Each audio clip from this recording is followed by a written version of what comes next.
First fruits of God. That's that harvest I'm talking about, where Jesus came up on the first day and he was our barley harvest. He was our first fruit. But the thing that I love about barley is that in the Bible, it seems to multiply.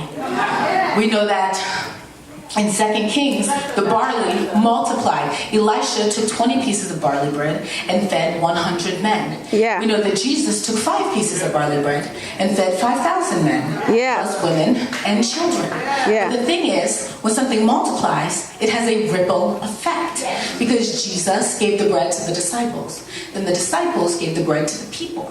And then the people gave the rest of the bread back to the disciples. So this is multiplying as it's going between hands. And then Jesus said, gather up the remnants so that none will be lost. So I'm going to go ahead and declare that none in this house are going to be lost. I'm going to go ahead and declare that there are no orphans in this house. That nobody's going back. Nobody's being left behind. Nobody's being let go. We're all going to get in. We're all going to build. We're all going to grow and develop as kingdom builders. Because Elder Maureen poured into me, I'm going to pour into Asia. Asia is going to pour into Alana. And Alana is going to pour into Mimi. And by doing this, there are no gaps in our legacy. Amen. Though they slow me down, we're going to take them. Come on. You preaching, Bree? And we're going to go again. Because women are known for their thoughtfulness. So you're going to teach us to be careful. And women are known for their beauty. So you're going to teach us to adorn ourselves to the glory of God. Yes. Women are known for their empathy. So you're going to teach us to pray for those who despitefully use us. And women are known for their vulnerability. So you're going to teach us to submit to the will of God. And women are known for their intellect. So you're going to teach us how to be smart. Yes. Women are known for their beauty. So you're going to teach us how to adorn ourselves to the glory of God. Yes. Somebody pray for me. Yes. On their mind. Yes. Why they pray for me. What is it? What does the song say? How about a woman pray for me? Had me on her mind. All the time she prayed for me. I'm so glad she prayed. Took the time to pray. I'm so glad she prayed for me. A woman pray for me. Hallelujah. Thank you. Took the time to pray for me. I'm so glad she prayed. Took the time to pray. I'm so glad she prayed for me. That's where we're going. Back to the Shekinah. Back to where God is. Back to Hebrew. Back to where He reigns. Where He can do His thing. Yes. Be blessed. Where we can be filled. Where we can be changed. Where we can be transformed. We want to go deeper in God. And we need you to take us there. Amen.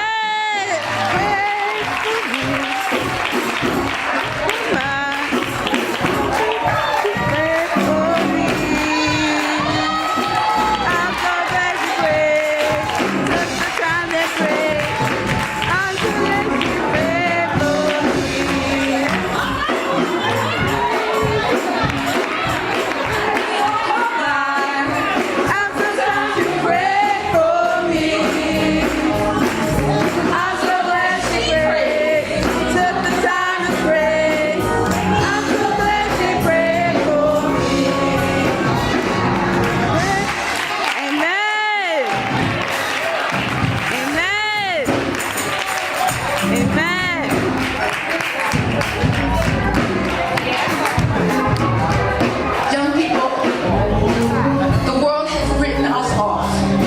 They have called the I generation, the millennials, and the later part of Generation X, the most entitled, narcissistic, overweight, well-focused, politically illiterate, non-philosophical generation yet. But we don't value the things that the world values. God calls us His children, chosen, valued, sought after, precious, and loved. He wants us to know Him and experience the fullness of Himself. Jesus came that we might have life and have it more abundantly. An abundance of His presence, an abundance of His fullness, an abundance of His character, an abundance of His blessings, an abundance of His evidence that He's been in our lives. We want to have that abundance. We have this church full of encouragers and midwives who are looking for a young person to push, that are looking to help somebody push. We've never been where they are, but they've all been where we are. They know what it's like. They've been there before, even though you never knew them when they were that age. They have been that age before. The Bible says not to walk away and be bored, but because though the journey seems tough, it's worth it in the end. The Bible says to remember him in the days of your youth. In the days of your youth, Ecclesiastes says, before the days when the keepers of the house tremble, your arms and the strong men bow down, your legs, when the grinders cease because they are few, your teeth, and those that look through the windows grow dim, your eyesight goes. When the doors are shut in the street, your mouth and your ears, and the sound of grinding is low, your gums. And when the almond tree blossoms, meaning your gray hair grows and then your hair falls out, the grasshopper is a burden, so the lightest things feel heavy, and desire fails, your appetites and your passions, they're going to fade. It says, remember your creator before the silver cord is loosed, your spinal cord, or the golden bowl is broken, your head, or the pitcher is shattered at the fountain, your heart stops beating. Live for him now while you're young and have your strength, and live for him no matter what it takes.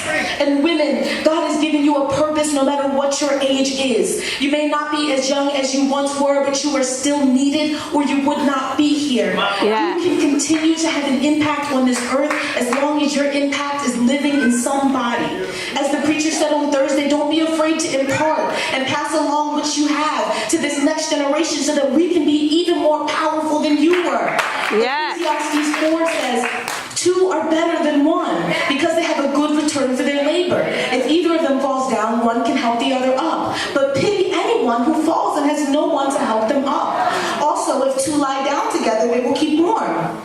But how can one keep warm alone? Though one may be overpowered, two can defend themselves. Even Matthew says, take the plank out of your eye so that you can see clearly to help your brother. Not take out your plank and go about your business, but take it out so that you can see clearly and help somebody else with what's in their eyes. Hebrews 10 says, let us consider how we may spur one another on, especially as the day of redemption approaches. So this is the word that God gave me. I hope it was a blessing to somebody. Amen.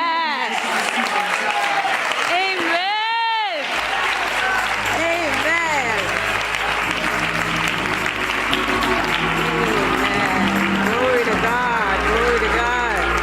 Hallelujah. Glory to God. Come on, celebrate God. Hallelujah. Thank you, Lord. Now celebrate this young lady. God. What a powerful word.